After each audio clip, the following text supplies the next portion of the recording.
Hey, and welcome to another episode of the Naked Facilitator. Today, I'm speaking with Annika Madejska. And what are we going to talk about, Anika? We're going to talk about how you facilitate people to do evil, and specifically, I guess, evil technology in this setting. Yes. And my first question when I hear this title, Facilitating Evil, why would you want to facilitate evil? So, in the tech business, we are very good at being excited about all of the marvelous things that technology can do for us and what it can solve for us. But one thing that we're chronically bad at is to do forecasting about how these technologies can be misused by nefarious intent. People that simply want to use the technology for completely different reasons than we intended when we created it. Yeah. And so this is a workshop that you've run before. You've kind of guided people. Yes. Yeah. Yes, I've done it here at my company at the consultancy where I work with my colleagues because triggering that ethical thinking can be quite hard. So while I was studying actually digital design, I had a course in speculative design. A speculative design is basically a kind of an art form. You use design as a tool for commenting on current topics, for instance. And that gave me the idea that this could also be used as a tool for forecasting about technology and what it could possibly be used for, and also trigger that ethical thinking. By putting yourself in the position of somebody with evil intent. So yeah, we did a whole full one-day workshop here. I've also run smaller subsets of this in other settings, but it was so much fun. And it has actually turned out really, really great. And my colleagues came back and few weeks later and told me that it actually has changed their thinking in their daily job, which is amazing. So I'm very happy to see that it had such a result. And now we are refining this workshop and going to try out another batch of evildoers now during the spring and see what we can come up with in terms of new briefs to tackle.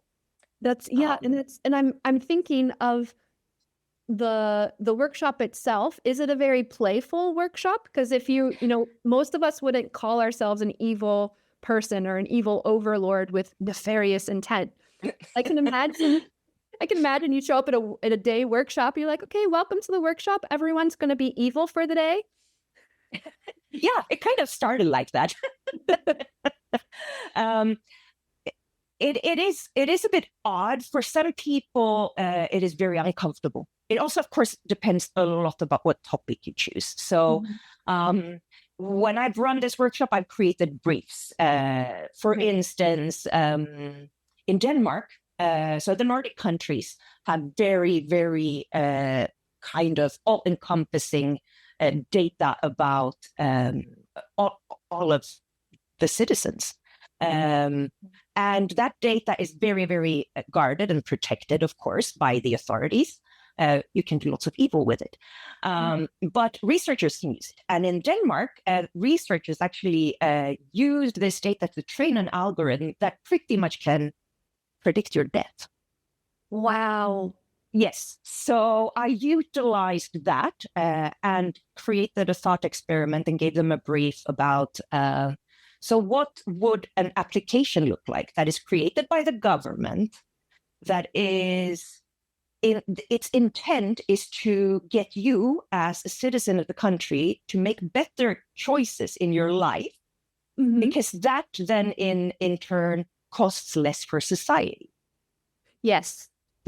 Yeah. So because one of the things with evil is really that often it's rooted in good intent and then it kind of derails along the way.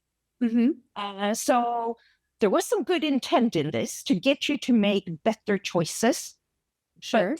But then throughout the workshop, they entered that slippery slope. And even though it was kind of uncomfortable for some in the beginning, quite a lot of them also admitted at the end of the day, when we had demos of all of the things they created, they admitted that it was fun to do evil. Yeah. And it was very easy once you got started. Which kind of also feeds into the whole thing of how we make choices, and one choice, once we cross one line, it gets easier to cross another one. Yes. And this was all for fun and games. But of course, they could see that. They could see that crossing one line made it easier to cross the next and think of yet another one that they could cross. Yeah. So they had lots of fun with it. There's also kind of like this bubble where there's no consequences after the day, course. Right? Like because no accountability. Yeah, exactly. So and you mentioned that it was hard for some people. What did it look like in terms of like somebody who's resistant to changing their? No, it was actually one group that decided to work with. Usually, what happens with briefs is that they derail as well. They take a part of the brief and then they go with that. Yeah. And one of the things they also picked up was the low nativity in Finland, for instance, where we live and operate. So they were like, oh, so what could the government do with incentives for people to have more babies? And they came up with this absolutely horrific concept of how they could utilize influencers in social media to make teen pregnancies cool. Ooh. And since some of them have kids, or I think actually all of them in that group had kids, it kind of became super uncomfortable to think of their own children in this kind of a setting, and if their own children would be faced with this kind of message in social media. Of course. Yeah.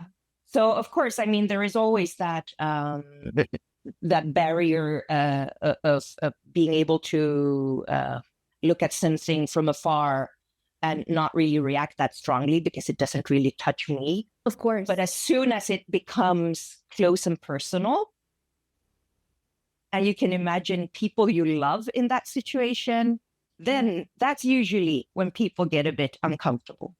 And when you notice that, do people typically like pull back the intensity of their evil?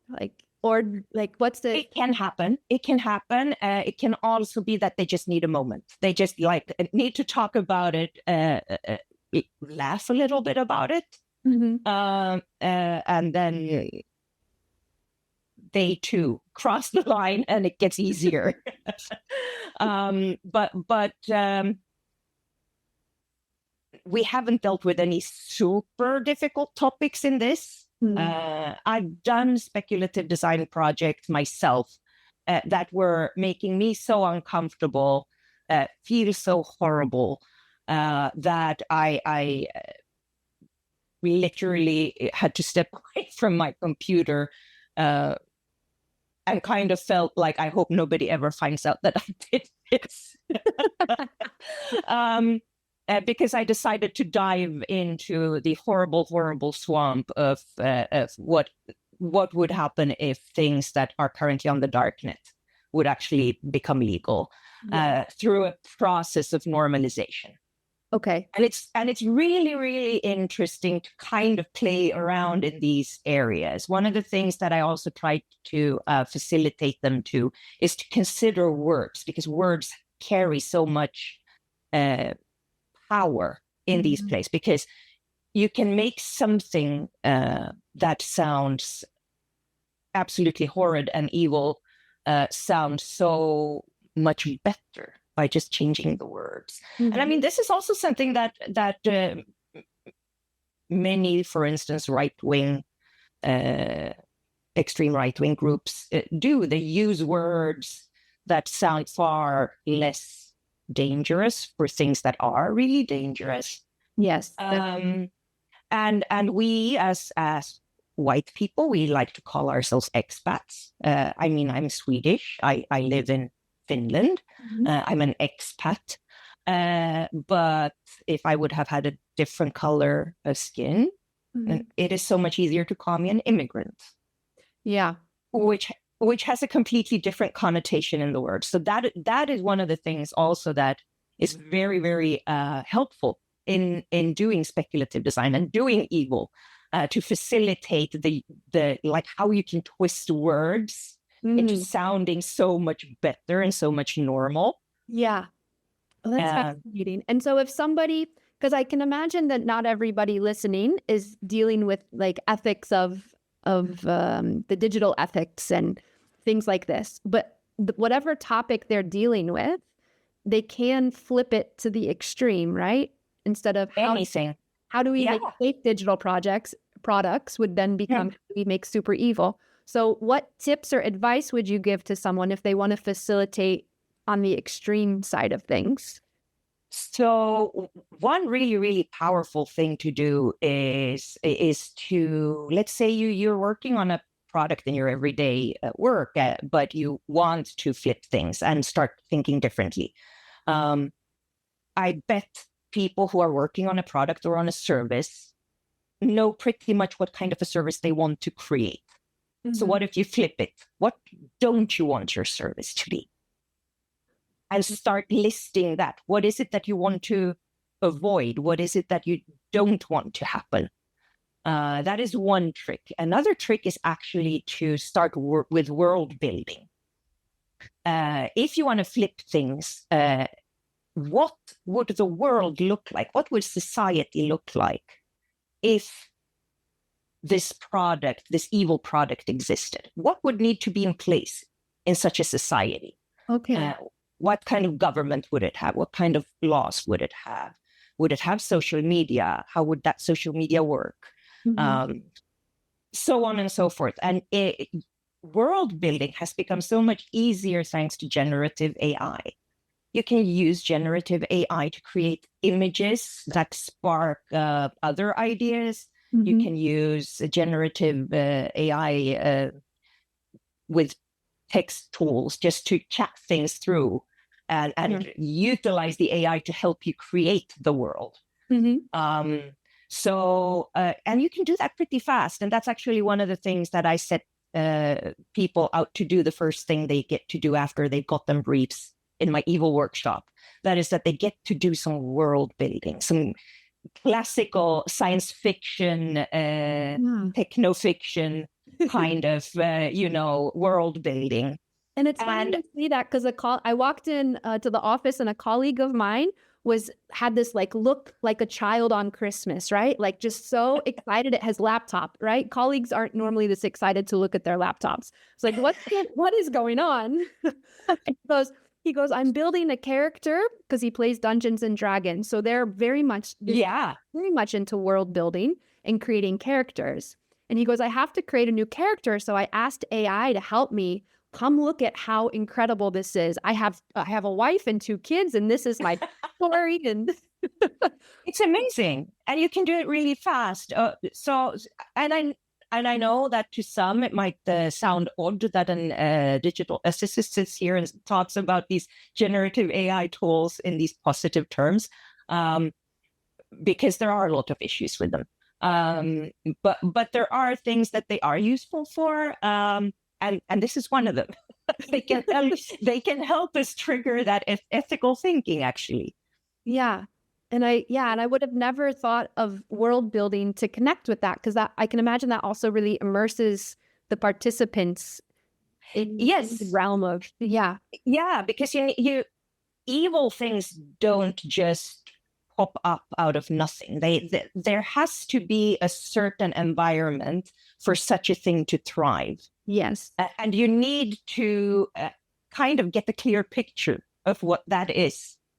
And the closer it is to our current reality, the better it is and more powerful it becomes. Yeah. Unfortunately, in these days, we don't have to, go that far to actually get some ideas of a few laws we could change, or a few, presidential orders that we could just rip up for things to go south. Yeah. But really, and taking help from dystopian TV series or books, that's great. I mean, a lot of the technology that we are creating kind of also comes from wanting to expand into those worlds that we've seen through science fiction. So we can utilize those also to imagine all of those horrible, horrible things that we could possibly do. But the really cool thing is that at the end of the day, when you reflect back on it, to really look at what you've done and bring that with you into your future work. Yeah. And from what I've seen and heard from the colleagues of mine that have taken part, unfortunately, there are also lots of people out there in the world that I haven't reconnected with since they ran one of my little exercises. But from my colleagues, I've understood that it actually has triggered that ethical thinking, that questioning, that, okay, if we implement this feature, what could possibly go wrong? Yeah. And I would have, and we're out of time, which is one of the downsides of this very short form. But it is really cool to hear that flipping thinking can come from being evil for the day. Thank you so much. Use it for reflection. Yes, reflect. Thank you for inviting me.